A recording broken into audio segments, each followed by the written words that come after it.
Bonjour, en propos introductif, je vais faire classique. Donc, commencer par remercier chaleureusement la CAP Pays de la Loire, qui a rendu tout ça possible d'un point de vue organisationnel, avec une organisation au top. Le COPIL, le comité de pilotage de l'étude familiaux, donc à l'initiative de ce qui va vous être présenté aujourd'hui, et aussi des actions qui vont en découler. Un mot pour les salariés, Sophie, Fiona, mes chefs de stage qui m'ont encadré et qui ont rappelé que si on est là ici aujourd'hui, c'est une entreprise et une aventure collective qui a maintenant duré 5 mois. Les composantes du réseau FNAB, ici présentes, qui ont relayé l'enquête, qui ont également participé au travail de recherche interne au réseau sur les questions qu'on a réalisées. Et bien sûr l'agence bio qui a réalisé un partage des données qui a permis la passation du questionnaire, la réalisation de l'enquête. Alors, Famibio, excusez-moi, vous entendez bien tous au fond, tout ça, ça va? Oui, c'est parfait, merci beaucoup. Je vais mettre le micro. Alors, donc, Famibio, c'est un sujet qui est transversal, qui est fondamental parce qu'il touche à notre identité et qui est compliqué aussi. Il est compliqué parce qu'il interroge nos pratiques, la manière dont on se représente le monde, notre famille, nos rapports avec les autres, non seulement d'un point de vue professionnel, mais aussi, du coup, ça touche aussi à la sphère de l'intime, ce qui est caché, ce qu'on ne voit pas. Donc c'est compliqué de le faire émerger, ça interroge, ça dérange des fois, mais en tout cas, il y a une certitude, c'est qu'il y a un intérêt très très fort pour la thématique, et les 2500 réponses qu'on a reçues en témoignent. Donc voilà, donc ça c'est la slide pour dire qu'on a réalisé l'étude avec l'agence bio, c'est le fruit de cette coopération. Le propos d'aujourd'hui est organisé en 5 parties. D'abord une partie introductive, puis on va s'interroger sur qui sont les répondantes, à quoi elles ressemblent, où est-ce qu'elles vivent, comment elles travaillent. Puis on va aborder les sujets qui fâchent, la division sexuée des tâches au travail, et finir sur une note qui vous verrez sera un peu plus positive, l'engagement et la représentation politique des agricultrices de la bio, puis on terminera sur un propos conclusif. Sur l'introduction, d'abord le contexte de l'étude, ses enjeux, ses objectifs, et la méthodologie, qui j'en suis sûr que vous attendez avec impatience. Alors, donc les enjeux, les objectifs. Non, c'était les contextes de l'étude d'abord.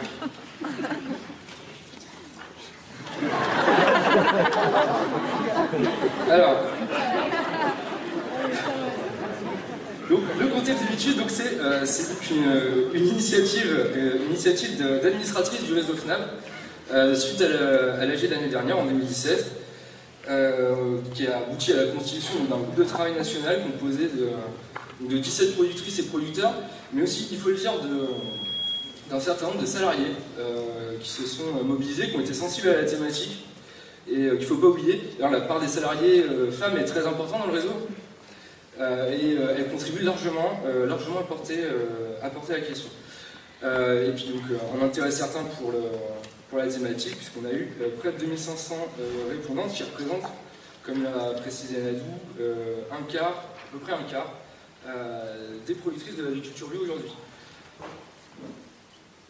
Donc les enjeux et les objectifs, c'était pour le réseau de mieux connaître et valoriser le rôle et le travail des femmes dans l'agriculture biologique, faire un état des lieux de la représentation et de l'engagement des femmes dans les instances de gouvernance de la profession, parce que ça interroge, notamment pour un réseau militant, c'est quelque chose qui est vraiment fondamental, et de poser les jalons d'une feuille de route pour guider l'action de la FNAB dans le cadre de la charte de valeurs qui a été adoptée en 2016 pour une société plus humaine et plus juste, et une société plus humaine et plus juste est une société plus égalitaire.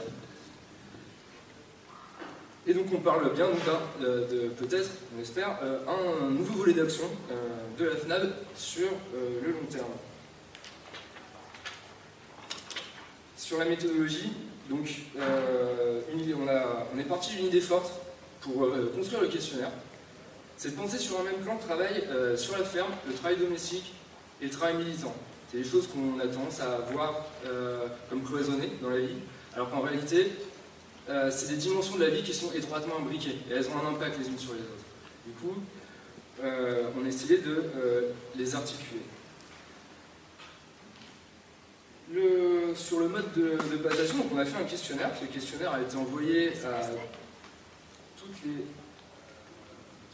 fermes notifiées à l'agence bio. Donc c'est un questionnaire qui était adressé spécifiquement aux femmes travaillant sur l'exploitation, qu'elles soient exploitantes, aides familiales, salariées, entre autres statuts. Il était auto-administré. Alors l'auto-administration, c'est voilà, les exploitations ont toutes reçu un mail avec un lien vers le questionnaire et les personnes y répondaient. Alors c'est un procédé qui a ses limites. Notamment, on a pu identifier un effet réseau. Voilà, il y a plus de personnes du réseau FNAB que du reste de l'agriculture bio qui ont répondu. Mais on considère en sociologie qu'environ, quand on est à 25% de la population, on a un échantillon assez représentatif. On a perdu... on a en effet un échantillon assez représentatif, et du coup, par cette méthode, on a pu avoir un effet de masse qui a rendu possible une certaine représentativité. Avec une petite précision pour ceux qui s'interrogent sur la méthode, parce qu'on sait qu'on peut nous attaquer là-dessus, c'est on a perdu entre guillemets, que 240 personnes sur la dernière question de fond. C'est-à-dire que vous voyez, quand vous répondez à un questionnaire, petit à petit, vous finissez par en avoir marre, etc. Et bien là, on n'en a pas perdu beaucoup. C'est-à-dire que les gens les répondantes, ils trouvaient un réel intérêt. Donc elles sont allées jusqu'au bout à leur écrasante majorité, ce qui fait que le questionnaire est tout à fait exploitable. Sur la construction du questionnaire, donc on a fait d'abord ce qu'on appelle des entretiens semi-directifs. C'est voilà, j'ai interrogé des productrices du comité de pilotage, savoir sur leur travail, à quoi ressemble leur journée, qu'est-ce qu'elles font. Et on a découpé des tâches. On s'est interrogé, voilà, c'est une démarche un peu exploratoire qui s'est vue compléter d'échanges internes au comité de pilotage et avec les agronomes de la FNAB qui sont là ici en train de faire toutes sortes de choses, comme passer le micro, tout ça, et qui participent aussi à la construction du questionnaire. Donc ça a été aussi, petite parenthèse, c'est aussi une bonne occasion de faire réseau. Voilà, c'est un travail collectif qui embarque toutes les composantes du réseau qui ont participé et qui ont trouvé un intérêt.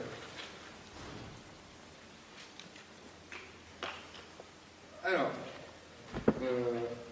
donc là, on arrive à notre deuxième partie, donc on va faire un bref portrait des répondantes. D'abord des caractéristiques génériques, puis ensuite on va faire un focus sur les productrices entrées dans la bio par une reconversion professionnelle. Alors, il y a un certain nombre de choix de ce type qui ont été adoptés, parce qu'on parle de résultats qui sont partiels. L'enquête s'est terminée il n'y a pas longtemps. Donc là, ce que vous allez voir, c'est les résultats des premiers travaux qui ont été menés dessus. Pour les sources des données, tout est FNAB Agence Bio, sauf indication contraire. On a effectué des comparaisons avec d'autres sources.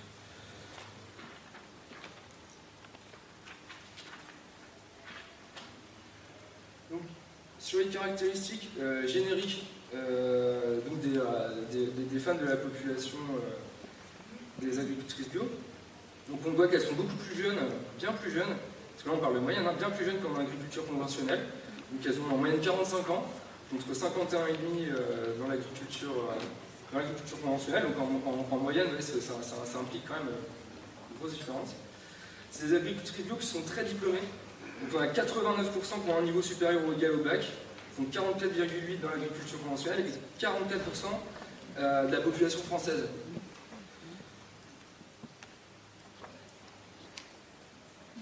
Voilà, on a aussi un tiers d'entre elles qui sont entrées dans la bio par une reconversion. Donc ça c'est le focus qu'on va faire ensuite, en ayant un recours assez large à l'enseignement agricole. Donc il y a 68% celles qui sont entrées par une reconversion qui ont eu recours à l'enseignement agricole.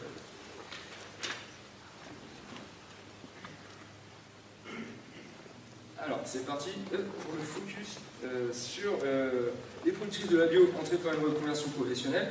Donc vous savez Pour les producteurs et les productrices, vous connaissez bien les statuts. Voilà, on en a qui sont plus producteurs on en a qui sont plus protecteurs que d'autres. Et donc voilà, donc là vous avez sur le graphique ici, donc en vert, donc les productrices entrées en bio par une reconversion, et celles qui ne sont pas entrées en bio par une reconversion. Et donc, de gauche à droite, seul chef d'exploitation, associé, conjointe collaboratrice, salarié et d'autres statuts qui sont assez divers. Donc on voit que les personnes qui rentrent par une reconversion ont plus tendance à faire cavalier seul, entre guillemets. Donc c'est des personnes qui quittent un métier pour devenir chef d'exploitation et donc aussi, de certaine manière, chef d'entreprise aussi. Voilà, du côté des personnes qui ne sont pas rentrées par une reconversion, on a davantage d'associés, c'est-à-dire qui s'inscrivent dans une démarche plus collective. Notamment, beaucoup entre époux, avec des associés, avec la famille, toutes ces choses.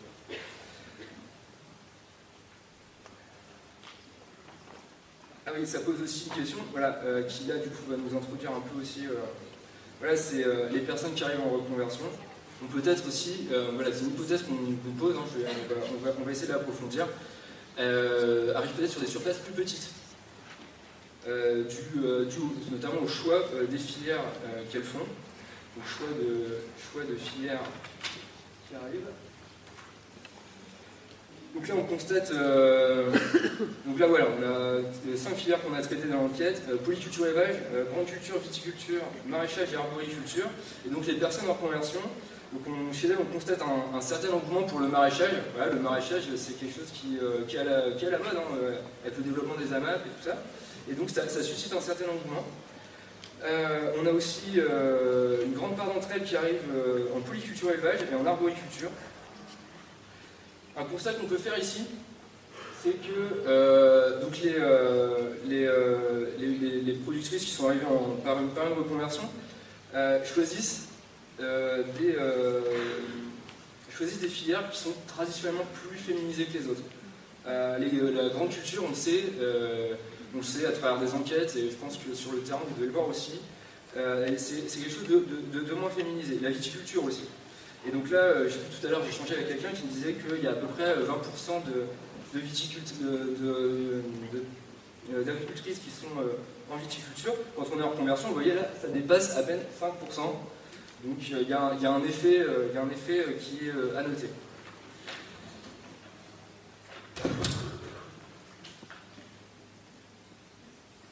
Pour poursuivre, donc là on va arriver au sujet qui fâche.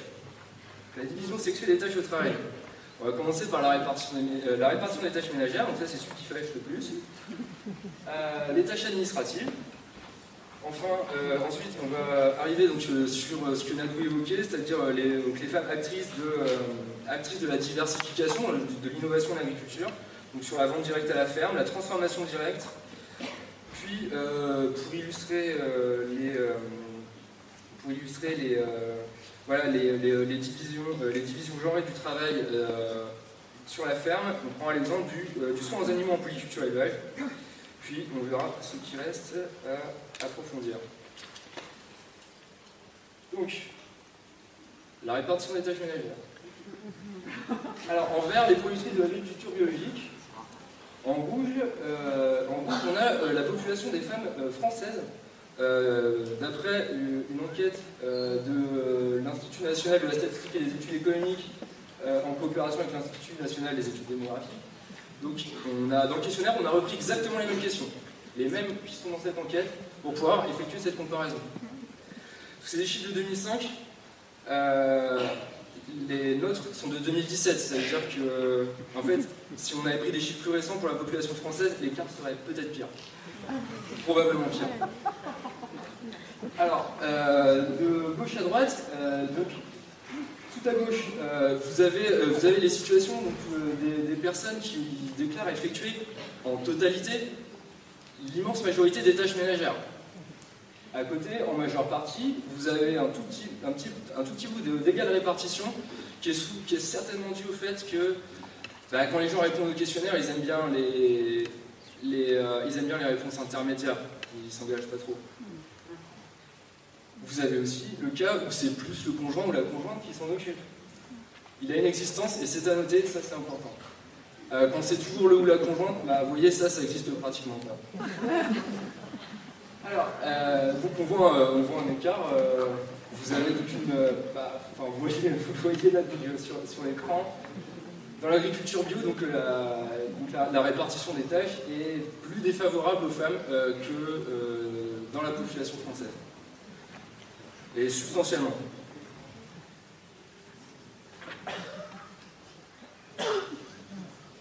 Et donc c'est un constat qui peut sembler un peu contre-intuitif, hein, parce que donc voilà, on a parlé du niveau de diplôme juste avant, donc il y a une population qui est très diplômée. En général, dans le reste de la population, quand on voit que le niveau de diplôme augmente, on voit la répartition des tâches qui devient plus égalitaire, et là, on ne voit pas cet effet. Donc ça, voilà, ça pose question, donc voilà, ça touche à la sphère de l'intime. Hein, ça pose des questions, voilà, on revient, après avoir vu ce genre de choses, on revient chez soi. Enfin, moi, après avoir réalisé ce graphique dans ma collab, je veux dire qu'on a fait un certain nombre de réattributions.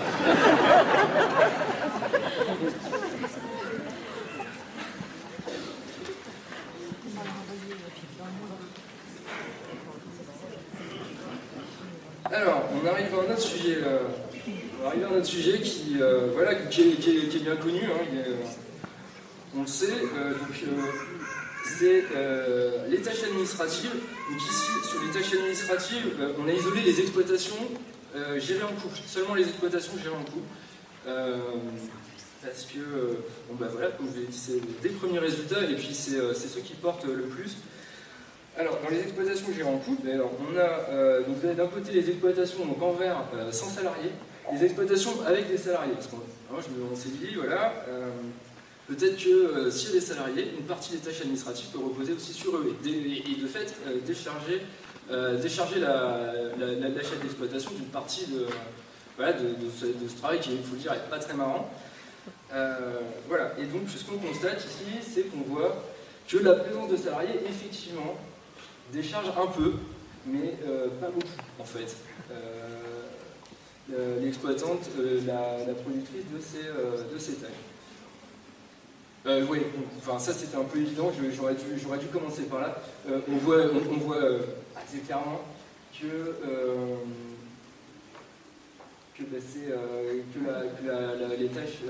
les tâches administratives reposent largement sur la productrice dans la chaîne d'exploitation.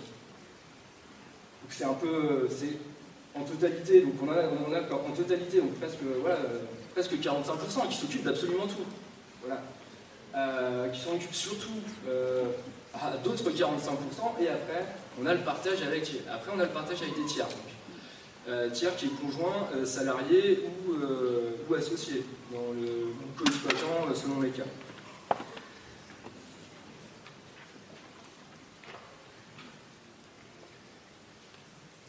Alors là, on va entrer dans un cycle, voilà, celui du rôle des femmes dans les activités de diversification.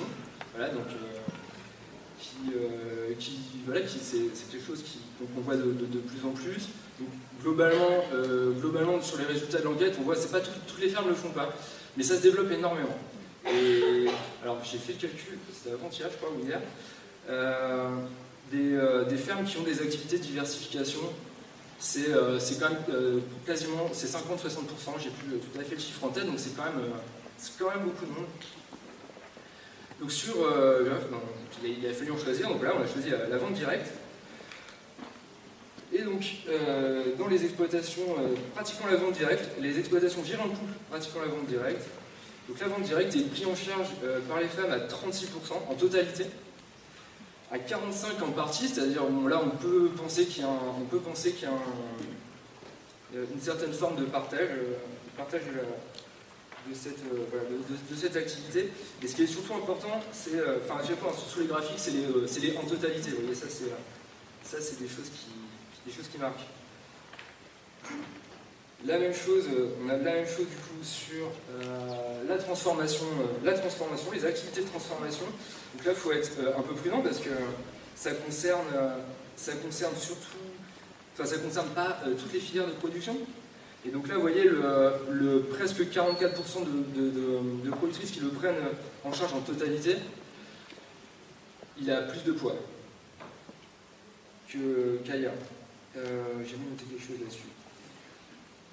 Voilà, et que la spécialisation donc, des femmes sur les activités de diversification, donc là on le voit, hein, c'est un petit peu plus marqué sur la transformation directe que sur la vente. Donc voilà, là il y a peut-être quelque chose à creuser, quelque chose qui va, voilà. On va continuer à y réfléchir.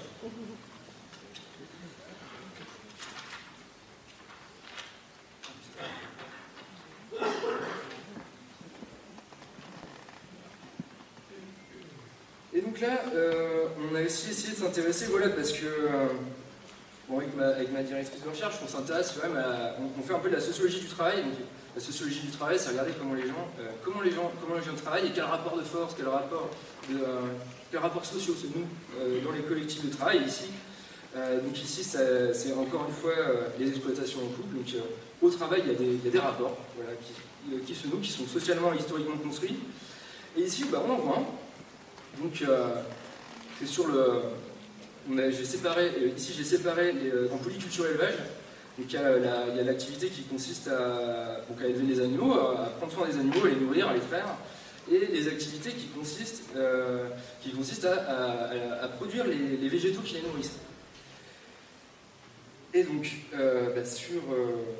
voilà, donc on voit donc à 78,28, donc quasiment 80%. 80% des productrices privilégient les activités de soins directs aux animaux, c'est-à-dire les soigner, les nourrir.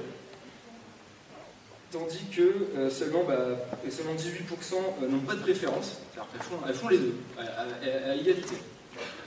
Et seulement 3% s'intéressent davantage à la culture des végétaux qui les nourrissent, ou en tout cas s'occupent de cette partie.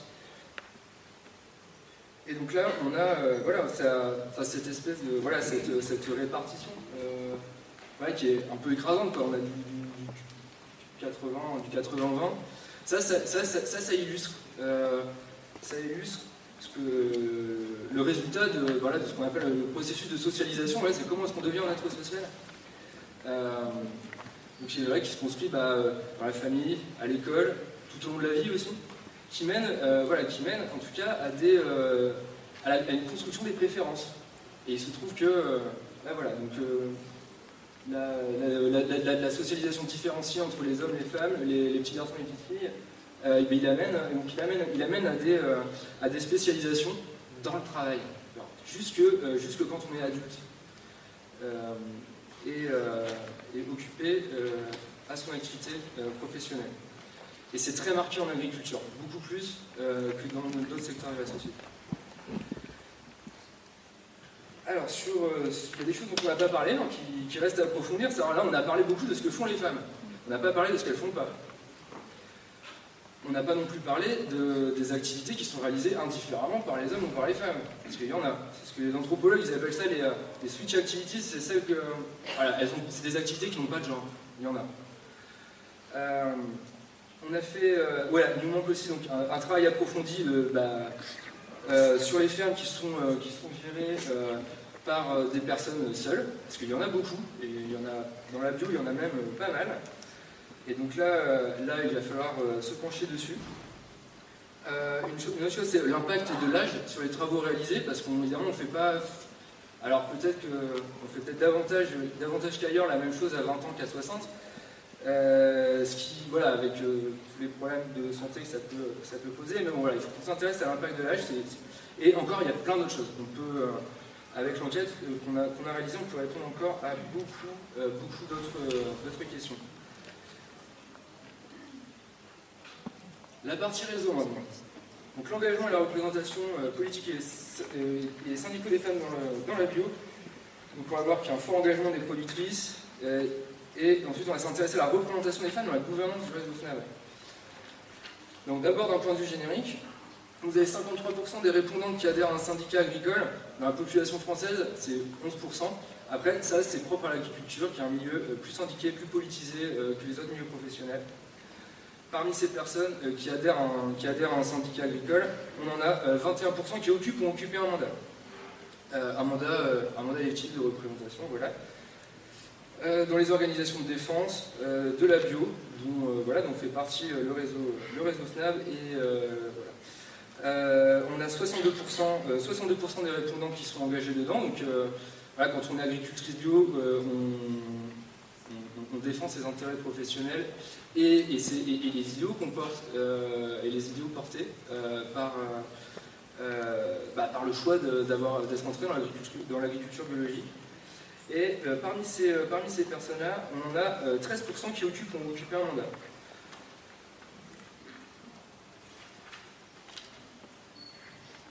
Et donc, alors, j'ai entendu dire de ci, de là, ce qui est vrai statistiquement, hein, que cet engagement des productrices est assez classique finalement dans le milieu agricole.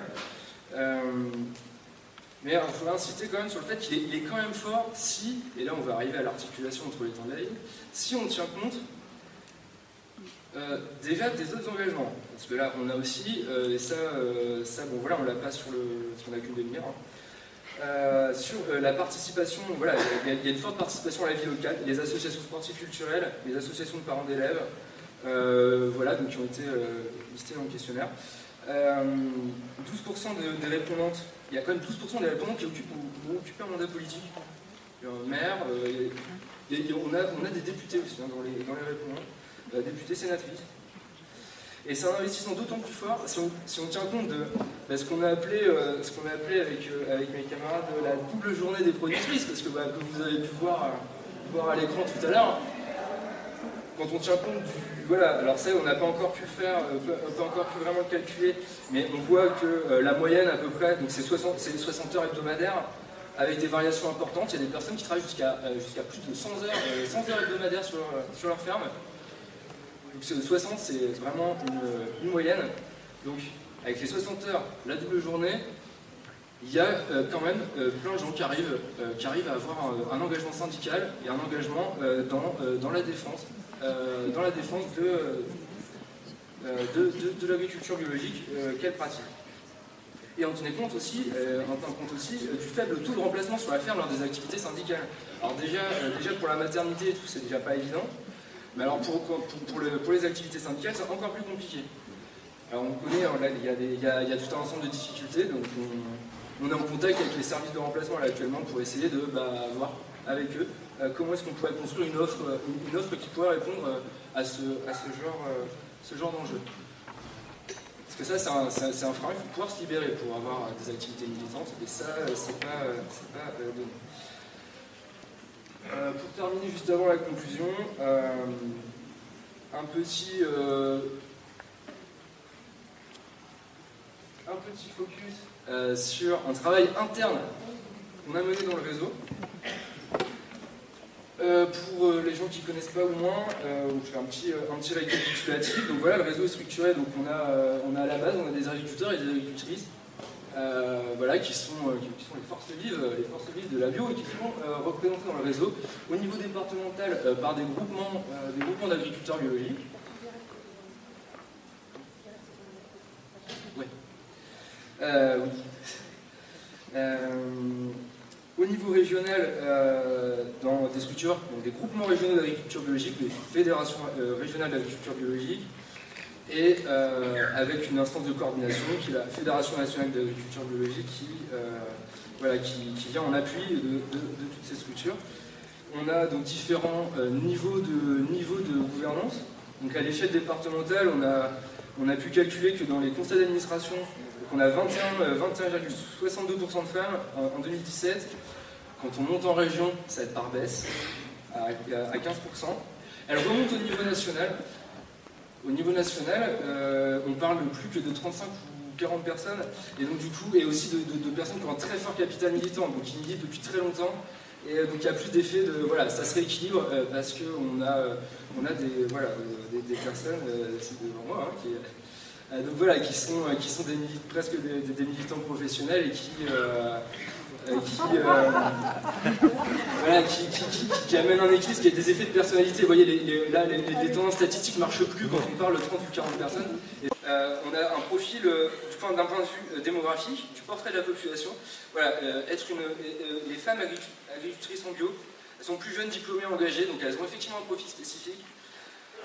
Mais sur la répartition des tâches entre femmes et hommes dans la famille et dans l'exploitation, on reste malgré tout sur des schémas qui sont assez proches en réalité de ceux qui ont cours dans le monde de l'agriculture et dans la société en général. C'est-à-dire qu'on n'a pas un monde de l'agriculture biologique qui est cloisonné. Il est traversé par les mêmes logiques, les mêmes normes, les mêmes valeurs que le restant de la société.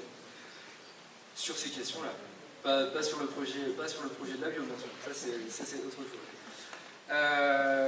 On a un engagement donc, très fort dans la profession, malgré des difficultés. Hein, on a vu que c'était pas facile. Et malgré tout, on a un engagement dans la profession qui est très fort de la part des agricultrices. Et une représentation des femmes dans le réseau qui est très proche des prescriptions légales qui ont cours en chambre d'agriculture, par exemple. Il y a une loi, donc la représentation un tiers, 2 tiers en chambre d'agriculture. Bah là, parfois, on va même un peu plus loin dans le réseau. Donc des choses qui restent à faire rapidement, poursuivre l'exploitation des données collectées, donc affiner l'exploitation statistique, voilà.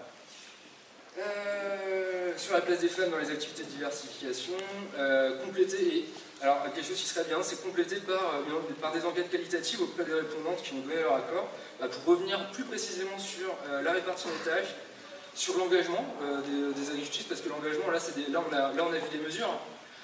Autre chose, c'est montrer les trajectoires de vie des personnes qui s'engagent. Et ça, c'est le plus riche sur les questions liées à l'engagement et à la gouvernance. Et puis, réaliser des travaux diagnostiques par filière en vue de l'action, en fonction par filière caractéristiques démographiques, en vue de l'action du réseau, en faveur de ces productrices. Donc, nous voulons arriver à la fin de cette présentation. Merci à vous.